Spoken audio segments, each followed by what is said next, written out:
Estamos de volta com o Unisul TV Esporte. A gente fala agora sobre o Campeonato Paulista. Tivemos mais uma rodada esse fim de semana e destaque. Principal jogo desse fim de semana. Santos e Palmeiras na Vila Belmiro, 4-3 para o Palmeiras, o jogo das dancinhas, né? Um fazia uma dancinha, outro fazia dali. Aí tá os resultados do Campeonato Carioca. Daqui a pouco a gente traz os resultados do Campeonato Carioca. Vamos destacar o Campeonato Paulista agora, Matheus. E que vitória do Santos, né? Aliás, do Palmeiras, desculpa, né? Mas que jogo, né? Que jogo, começou a parecer que ia ser um massacre do Santos, então aí os resultados, né? Parecia que ia ser um massacre do Santos e depois o Palmeiras conseguiu reverter a lógica. 4-3 Palmeiras, o São Paulo com um gol no fim da partida, um gol marcado pelo André Luiz, que não gosta de receber cartão vermelho, 2-1. Corinthians 2-1 no Santo André, primeiro gol do Roberto Carlos com a camisa do Corinthians. Ponte Preta 4, Bragantino 3 e Monte Azul 1, Sertãozinho 0. Vamos discutir Santos e Palmeiras, né? É o jogo. Foi um jogaço, sem dúvida, né? O Palmeiras, o Santos começou avassalador, o Palmeiras dando muita pancada mesmo, deu até a impressão de que o Palmeiras teria problema aí de expulsão, talvez até cedo, que poderia comprometer. O Santos saiu fazendo 2-0, mas o Palmeiras mostrou um poder de reação, aliás, parecido. O pior momento que o Palmeiras já tinha vivido até agora no Campeonato Paulista foi o anterior ao Palmeiras ir lá e ganhar o jogo do São Paulo, o clássico de São Paulo, quando parecia... É o time das adversidades. Totalmente improvável que ele ia ganhar aquele jogo do São Paulo, foi lá e ganhou, se manteve em cima. Aí começou a cair de novo, agora ganha esse jogo do Santos, dá um novo gás aí na classificação e no moral do time, né? na motivação do time. Vamos ver o que vai. Se o Palmeiras vai ter a mesma reação que teve contra o São Paulo, que foi continuar caindo depois, ou se dessa vez ele vai manter uma ascensão aí, buscar a classificação para a semifinal. 3 gols do Robert, os palmeirenses aqui ainda sonhando com classificação, vitória que manteve ainda o Palmeiras com boas chances de classificação no Campeonato Paulista, lembrando que se classificam 4 equipes, está distante ainda, mas continua respirando. Você acompanhou no Unisul TV Esporte todos os detalhes da visita do jornalista esportivo Rui Carlos Osterman. Entre os diversos assuntos discutidos, também houve espaço para a polêmica na existência de 2 clubes numa mesma cidade, e o Osterman falou sobre o assunto. Antes da palestra, o professor atendeu a imprensa e respondeu perguntas que foram além do tema da noite. A Copa de 66, ela é uma Copa muito importante por vários aspectos. Não porque tenha sido a minha primeira e tenha sido na Inglaterra dos Beatles, que eu sempre amei tanto. Mas não por isso, mas porque naquela Copa se instalou o exame antidoping, naquela Copa. Aquela foi a primeira Copa transmitida por televisão, ainda em circuito meramente europeu, não mundial. E como não poderia deixar de comentar, deu a sua opinião sobre uma situação vivenciada por nós, aqui em Tubarão. Para ele, uma cidade relativamente pequena, com 2 times que não se sustentam sozinhos, mas que relutam em se unir, não é exclusividade nossa.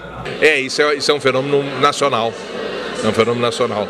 O futebol atravessa um momento muito complicado, ele se tornou muito caro, ele exige muito investimento e as comunidades não podem fazer esse investimento.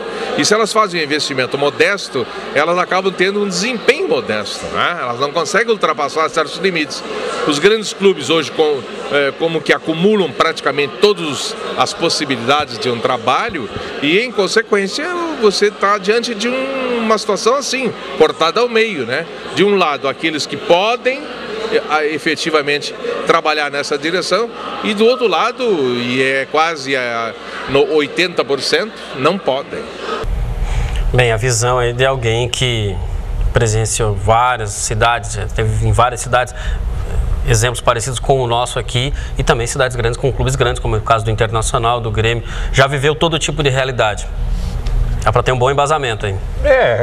Acho que ninguém discute, ninguém vai contestar que o ideal seria que houvesse um time que unisse a cidade, a região e tal. Só que a gente também precisa saber que time de futebol não é banco, né? Não é padaria, não dá para você pegar e juntar e pronto, um comprar o outro. Quando 2 bancos estão disputando o mesmo mercado, um vai lá, compra o outro e está resolvido, né? Agora, o futebol tem um elemento paixão, convicção particular e que impede que um clube indexe a torcida de outro e tudo mais, né?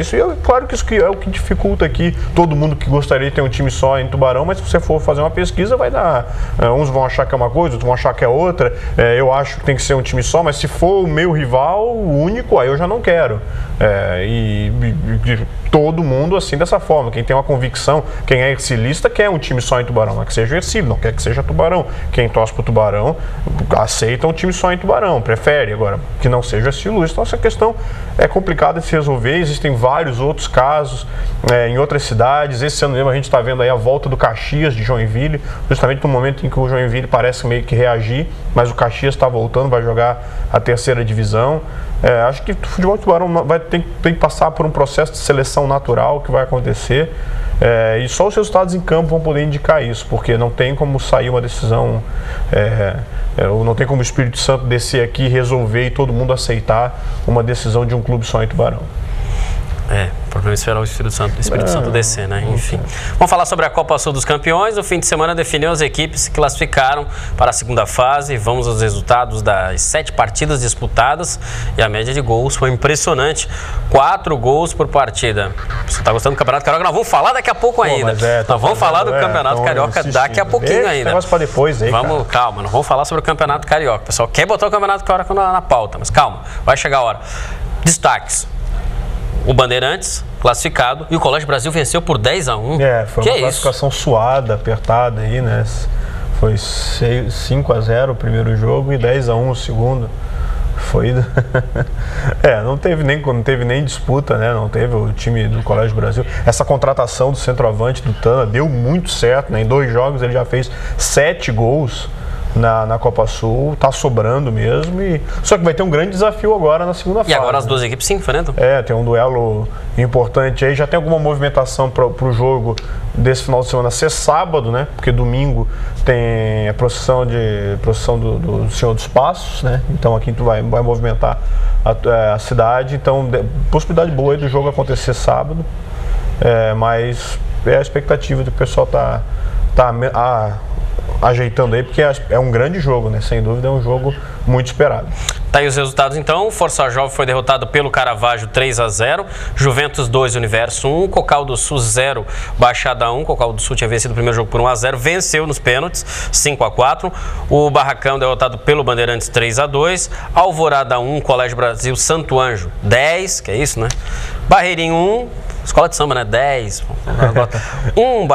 Barreirinho 1, Botafogo 0 e Termas 2, Metropolitano 2. O pessoal em amarelo ali, todo mundo classificado. Barreirinho, Metropolitano, Colégio Brasil Santo Anjo, Bandeirantes, Cocal do Sul, Juventus e Caravaggio, além do Palmeiras, que já havia antecipado a sua classificação.